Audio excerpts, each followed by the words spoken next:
Imagine a sky without birds. A sky filled with something else. Small, fast machines.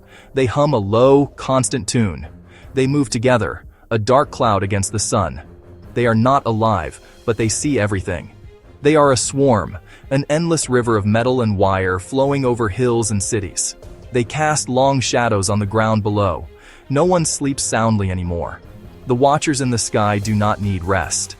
They are waiting for a command, a signal to act. This is the new face of fear. This is the dawn of a new kind of conflict. It is a war of machines. And at the forefront of this change is China. How did this change happen so quickly? China's rise as a drone superpower was not an accident. It was the result of a deliberate, focused national strategy. The government saw the future of warfare and decided to dominate it. They invested heavily in technology, building state-of-the-art factories, funding advanced research programs. The future did not belong to the nation with the most expensive fighter jet, but perhaps to the one that could field 1,000 cheap, intelligent drones for the cost of that single jet. The scale of production is staggering, a testament to industrial might. The secret to this rapid expansion lies in a simple formula: low cost, high technology, a willingness to export. They leveraged their vast manufacturing base, the same one that produces smartphones and electronics for the world, and turned it toward building these machines of war. Nations that could never afford a modern air force can now purchase a fleet of capable armed drones.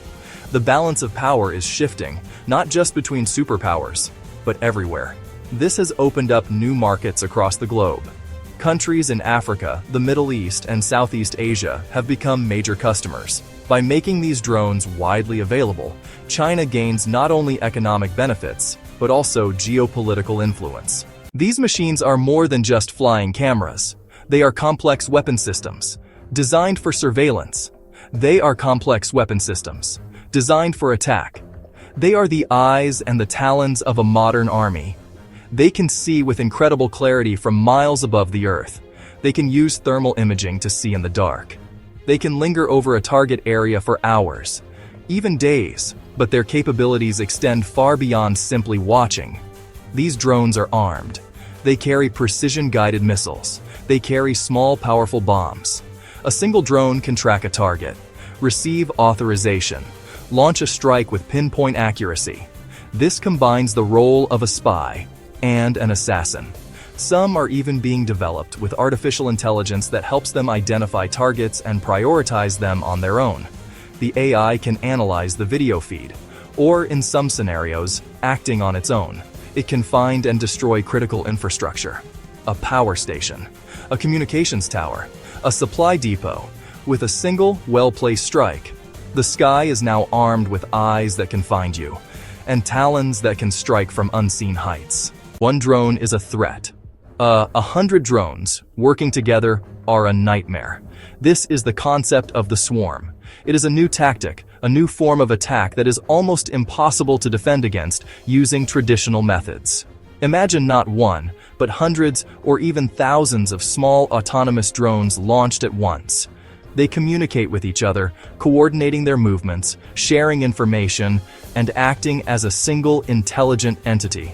They move like a flock of birds or a school of fish, but with a deadly purpose. This is the storm on the horizon. The swarm attack unfolds in stages. First, a wave of drones might be sent to map the battlefield and identify defenses. This information is instantly shared across the entire swarm. Then, a second wave might be sent to sacrifice themselves, intentionally flying into the path of air defense missiles to exhaust the enemy's ammunition. Firing a $1 million missile at a $1,000 drone is a losing game for the defender. After the defenses have been weakened or depleted, the main attack begins. Some might target radar dishes with electronic jammers, blinding the enemy. Others, carrying explosives, will strike key targets: runways, fuel tanks, ships in a harbor. A human defender, watching this on a screen, would see a blizzard of incoming threats. There are too many to track, too many to shoot down. Our defenses were built for a different era, For decades, air defense systems were designed to counter a specific kind of threat: a large bomber, a high-speed fighter jet, a ballistic missile. Powerful radar would detect threats from far away. Large, fast missiles would be launched to intercept. They became the shield that protected nations for over half a century. But that shield was not designed to stop a flood. It was designed to stop a spear. The drone swarm breaks this model completely. First, detection. Many drones are very small. Many are built from composite materials. Many fly low, hugging the ground. Traditional radar struggles to pick them up. They get lost in landscape clutter. The hills, the buildings, the trees. By the time they're detected, they're already too close. The shield has a blind spot. Drones fly right through it.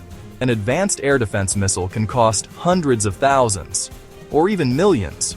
A simple attack drone can cost only a few $1,000s. You can't afford million-dollar missiles for used car-priced drones. The defender would bankrupt themselves trying to shoot them down. Finally, electronic warfare. Jamming can work against simple drones, but newer drones have countermeasures. They can switch frequencies. They can use encrypted communications. They can navigate with internal maps and visual sensors when links drop. Some can even use jamming signals to find and target the jammer. The shield is failing. The threat keeps evolving. Smarter, cheaper, more numerous. The world is waking up to this new reality. The reaction is a mix of fear and urgency. The United States, NATO allies, rapid progress of China's drone programs, a direct threat to their military superiority. This has triggered a new kind of arms race. Smarter systems, more resilient systems, more autonomous systems. They are investing billions in technologies designed specifically to counter drones. High-powered lasers that can burn them out of the sky, microwave weapons that can fry their electronics, advanced radar systems capable of tracking small, slow-moving objects. They are also developing their own drone swarms, believing that the only way to fight a swarm is with a swarm of their own. The concern goes beyond the military. There is a growing fear about the proliferation of these weapons. Cheap and easy to acquire, they can fall into the hands of unstable regimes, terrorist groups, non-state actors. A small, radical group could use a drone swarm to attack major city, port, airport, causing massive disruption and loss of life. The barriers to entry for acquiring a powerful air force are collapsing, making the world a more dangerous and unpredictable place for everyone. This has led to urgent discussions at the highest levels of international politics. Should there be international treaties banning fully autonomous weapons, machines that can kill without direct human control? Who is legally and morally responsible when an AI makes a mistake and kills innocent civilians? These are no longer theoretical questions from science fiction. We stand at a crossroads. The age of machine warfare is no longer a distant future. It is here. China has accelerated its arrival, building and selling the tools that define this new era. Other nations are racing to catch up, driven by the fear of being left behind. The drones are getting smaller, the swarms are getting larger, and the artificial intelligence that guides them is getting smarter every day. The battlefield is being automated. The role of the human is shifting from a fighter to a supervisor and perhaps eventually to a spectator. This path leads to a world where conflict can be faster, more widespread, and more destructive than ever before. It is a world where decisions that mean life or death can be made in microseconds by a computer algorithm. We have built machines that do not feel fear or pity or remorse. They only follow their code. We trust that the code is perfect, that the human oversight will be enough, that we can control what we have created. But history is filled with warnings about the unintended consequences of our own inventions. The line between defense and offense blurs. The distinction between soldier and civilian erodes. The speed of war accelerates beyond human comprehension. Drones offer the promise of surgical strikes with fewer casualties, but they also offer the temptation of easy, risk-free conflict, making the decision to go to war easier than it should ever be.